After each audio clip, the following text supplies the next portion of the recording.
In ancient Rome, a people once ruled half the known world for centuries. They were the Romans, and their empire was built upon the backs of slaves and gladiators. At that time, slavery was the foundation of the social order. Those born into humble circumstances were marked as inferior from birth. Commoners spent their lives toiling in service to the elite. Strong men were chosen and sent to gladiator compounds, where they were subjected to brutal training and merciless selection. Only the most exceptional survived to fight in the larger arenas, where they could earn glory or die trying. Dozens of legendary gladiators emerged from the largest training ground known as Alutus in Capua, and at the helm of these warriors stood Batiatus, the new master of the house. Having just inherited his father's legacy, Batiatus was still waiting for Capua's grand new arena to be completed. Until then, the gladiatorial exhibitions were held in small, dilapidated venues. On this day, Batiatus brought one of his most skilled gladiators, Gannicus, to the dueling ground. From the roar of the crowd, it was clear how beloved Gannicus had become.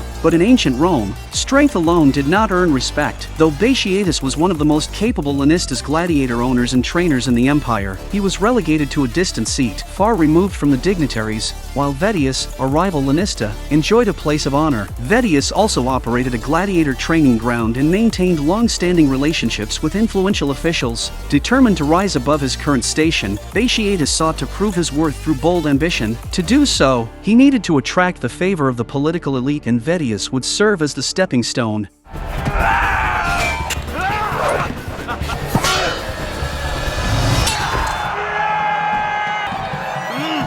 In an effort to impress the magistrates, Batiatus instructed Gannicus to delay the killing blow for dramatic effect, but Gannicus disobeyed and swiftly decapitated his opponent. Though Salonius offered quiet reassurance, Batiatus could only walk away in frustration. Later, they discussed the upcoming opening of Capua's new arena. Entry into its competitions would be limited, and Lenistas had to gain official approval to participate. These coveted rights were controlled by the powerful Tullius and the city's elite. Unfortunately, Vettius held close ties to Tullius, who also oversaw the construction of the new arena. In a bid to gain Tullius' favor, Batiatus took a walk through the market and stumbled upon a street brawl involving a slave. There's one of good Tullius' slaves. That slave was Crixus, a laborer working on the construction site of the arena. Impressed by his fighting spirit, Batiatus purchased Crixus at 5 times the asking price. It was a calculated move meant to curry favor with Tullius. But when news of the purchase reached Tullius, there was no reaction. Lucretia, Batiatus' wife, voiced concerns about the extravagant cost, though she ultimately deferred to her husband's judgment. She suggested he try to approach Tullius directly in the market to seek gratitude. The next day, Batiatus took Salonius to the forum in hopes of encountering Tullius. There, he spotted Tullius' men and attempted to bribe them into making an introduction. As fortune would have it, Tullius appeared in person. A man of immense influence in Capua, Tullius held sway over who rose and who fell in the arena. Vettius, seated beside him, mocked Batiatus for his desperation and the decline of his family name. Unable to stomach the humiliation, Batiatus challenged him to a formal duel, a contest that would alter both their paths. The next day, the rival houses assembled their finest gladiators for the duel. Before the match began, Vettius reminded the crowd that Batiatus had boasted Gannicus could win even blindfolded. Without hesitation, Gannicus took a cloth and covered his eyes. At the referee's signal, the fight commenced. Been removed from my... Despite being blindfolded, Gannicus relies on years of training and keen instincts, tracking his opponents by sound alone.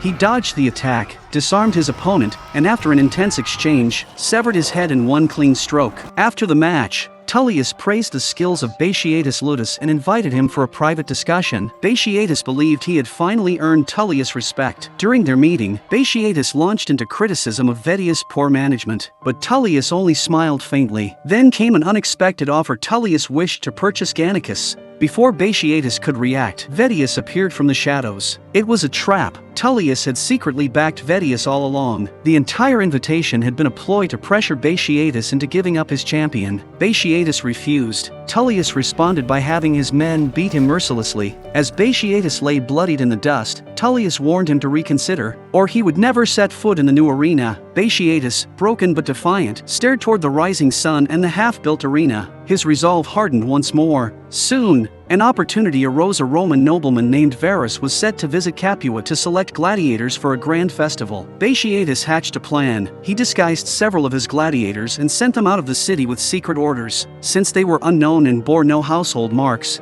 their identities would remain hidden. He promised them their official gladiator marks, symbols of status and recognition if they succeeded. One pretended to be a servant of Verus and lured Vedius into an alley. There, Asher and his men lay in wait and ambushed Vedius and his guards.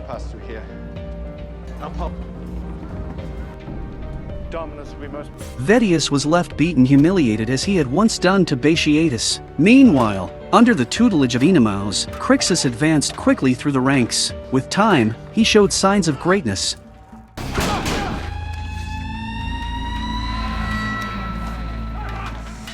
On the day of Verus' visit, Gaia and Lucretia waited at the market. When Vedius failed to appear as planned, Verus entered the city and encountered Gaia. A few charming words later, Gaia convinced Verus to visit Batiatus' villa. There, Batiatus quickly organized an exhibition match between Gannicus and Crixus. Gannicus, step forward. Crixus, step forward.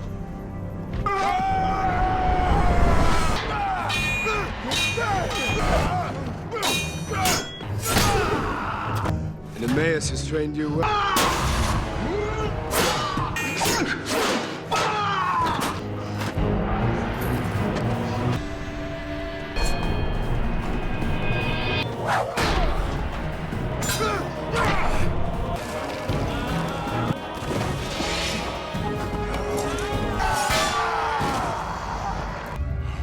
Gannicus won with a single blow, knocking Crixus down. Verus was delighted and let Gaia decide Crixus' fate. She chose to spare him, and Crixus' life was saved. Batiatus attempted to discuss the festival, but Gaia repeatedly interrupted. She warned that Verus had unique tastes, and that pleasing him would be necessary before any business could proceed. Reluctantly, Batiatus presented Gannicus for entertainment, but Verus took things further, demanding humiliation. To everyone's shock, he pointed to Melita and ordered her to sleep with Gannicus. Lucretia tried to stop it, but before she could finish speaking, Verus showed his dissatisfaction.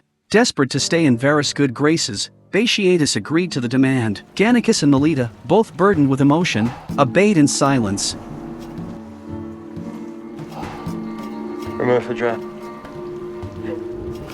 Meanwhile, the coach at the training ground was visibly pissed after receiving the order from above. In his opinion, a true gladiator should go through a lot of selection and training before becoming a gladiator, rather than being branded just because he completed a task. However, he had no choice but to obey the order, and there was no room for him to push back at all. He couldn't stand their desecration of this sacred ritual. He raised the iron rod and was about to smash Asher, but Oenomaus stepped in and stopped him. Before that, Quintus had a big argument with the coach, insisting that he wanted Oenomaus to be the coach. The coach was furious with Quintus and took out his frustration on Oenomaus. The coach had dedicated his entire life to this field. In his desperation, he was hell-bent on seeking death and forced Oenomaus to fight him. Although Oenomaus hesitated, the coach's fierce attack left him no choice.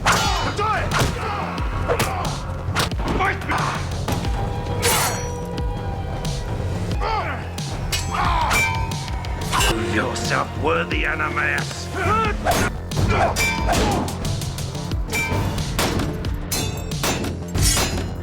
He pushed Oenomaus to the edge of the cliff, leaving him no way to retreat, but Oenomaus accidentally gave the coach a fatal blow. The coach, who wanted to commit suicide, eventually died at the hands of his most proud disciple. At that moment, Oenomaus felt extremely sad.